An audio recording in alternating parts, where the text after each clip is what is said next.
the Stepford Wives, an evil cult.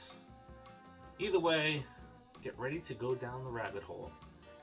Welcome to another episode of the Popcorn Confessional. This is Dave from Nerdbox, and I'm accompanied by my wife, Jen, also from Nerdbox. And on this episode, we are talking about Don't Worry, Darling. So fire up that Jiffy Pop and meet us in the booth.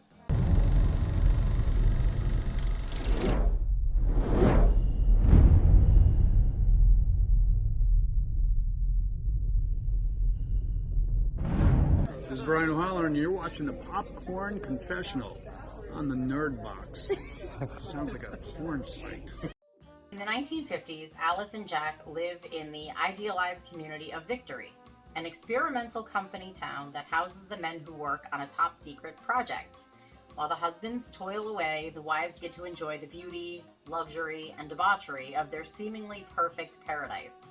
However, when cracks in her idyllic life begin to appear, exposing flashes of something sinister lurking below the surface, Alice can't help but question exactly what she's doing in Victory. Now, we can't exactly compare this to a movie because the movie that I would compare it to would give this movie away. However, I will say, from seeing the audience's reaction and the ending of this film, I could say be prepared for an Inception-like finish. Florence Pugh on season 1 of 5 Things is one of my selections as actors or actresses to watch upcoming. And I think this movie kind of really proved that, because you have her in a role really for the first time where she's really driving the entire movie, where unlike Midsommar, it was more of an ensemble cast. Yeah. She kind of just pulled you into that film because that's how good of an actress she is. And in this movie here, she got to drive it from beginning to end. And I think all the women that showed up for this movie really showed up for her to be in the driver's seat. Yeah, absolutely. Olivia Wilde did a great job casting Florence Pugh in this movie. It was definitely the perfect choice. She was amazing. Yep. So there is no Spitgate that we're going to talk about, but what we are going to talk about is this movie is a slow burn, and it slowly pulls you in to see, like, hey, what's going on? And it kind of reminds me of like a Twilight Zone episode, where there are things that are going on that seem a little fishy as you're watching it, and that's what's like, alright, I want to see what this is going. What's really going on here?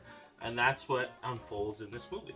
Yeah, and it does come together nicely when you finally get like the reveal of what is really happening. It does come together really nicely. Bravo to Olivia Wilde.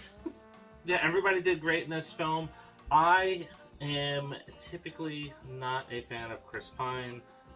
Kind of talked about that with Wonder Woman, and we got to see him in another movie that we didn't review. We just dropped it on our Facebook site.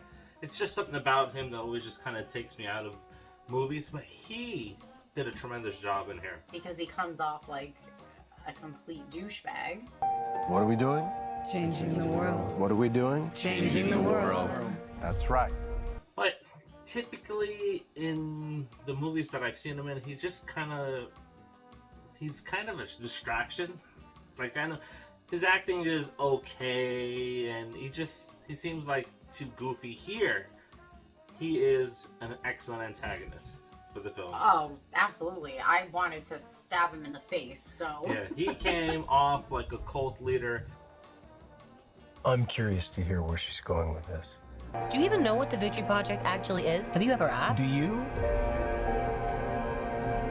I thought his delivery was slow and methodical in his delivery, a lot like we've seen James Spader do in certain roles. A lot of it, people are going to think this is weird, but Ultron, the way Ultron talked in the second Avengers, where he had just that slow delivery and just like, oh, it just hangs there, and that's exactly how he did it. No. How could you be worthy? You're all killers. Stark. Jarvis. I'm sorry, I was asleep. Ultron. In the flesh. He definitely had the douche factor Mm-hmm. dialed up in this one. I mean, I know he was supposed to, right? Because he definitely came off like a complete leader of a cult. Mm-hmm. And like I said, I wanted to stab him in the face. Yeah. So I know when we left the theater, there was a couple of people like, "Oh my God, we're going to see a sequel! I can't wait so many years for a sequel." I don't think we're going to get a sequel. That's why I says it's going to be kind of like the Inception, where it's going to have people talking about the ending, what happened, etc. And that's excellent because it has you leaving the theater talking about the film and then theorizing around what happens. Oh yeah. I mean, I'm still kind of like, okay, I mean, we're just fresh out of the theater.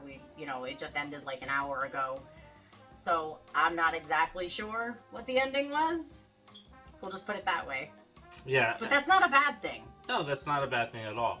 But the chemistry amongst the actors and actresses in this was really good. There are scenes that also even reminded me a little bit of WandaVision. Yeah, yeah. So Yeah. there's a lot of that stuff that's in there. I don't think it's intentionally pulled in there, but it's all the good elements. So like when Wanda was sitting around the pool trying to figure out things, you almost kind of have something similar like that in this film here as well. So you have the character that Florence plays, which is Alice Chambers, where everything is perfect, but it's too perfect. Yes. And then it kind of dawns on her one day where she's like, that looks out of sorts.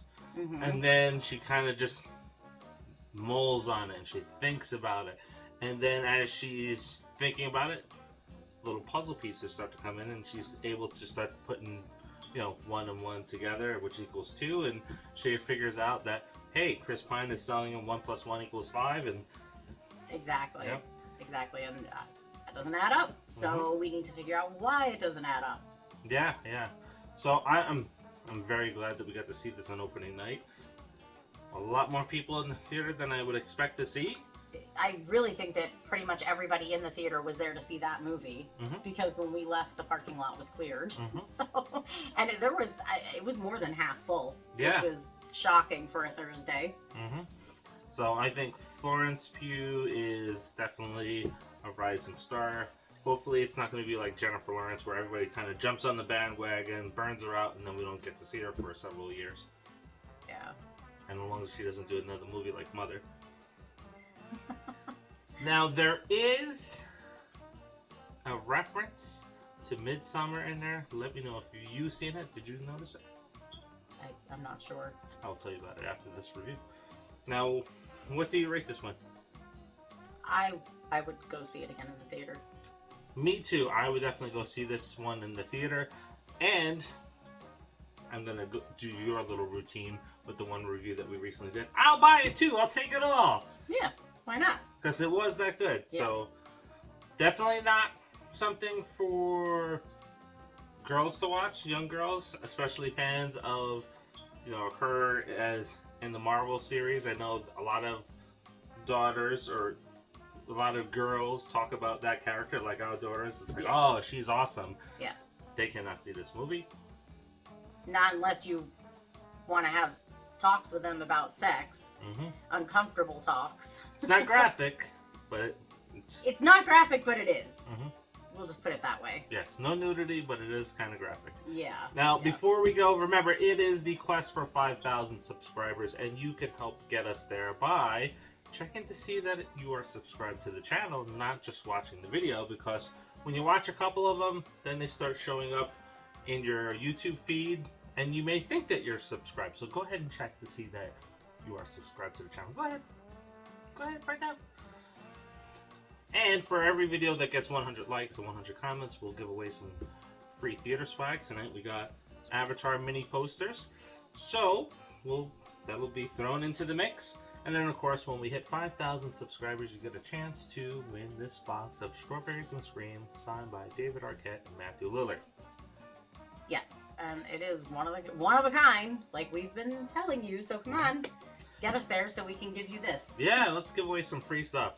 Yeah. Now, we are very close to the 31 days of Halloween, so be sure to tune in to a lot of cool things that are going to be dropping, movie reviews every single day. There's going to be a challenge on movies to watch in Halloween season, or for the 31 days of Halloween.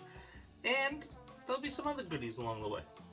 I do like goodies. Yes. Now, don't forget to Like, subscribe, and share. Yes. And until the next, which is Smile. See ya.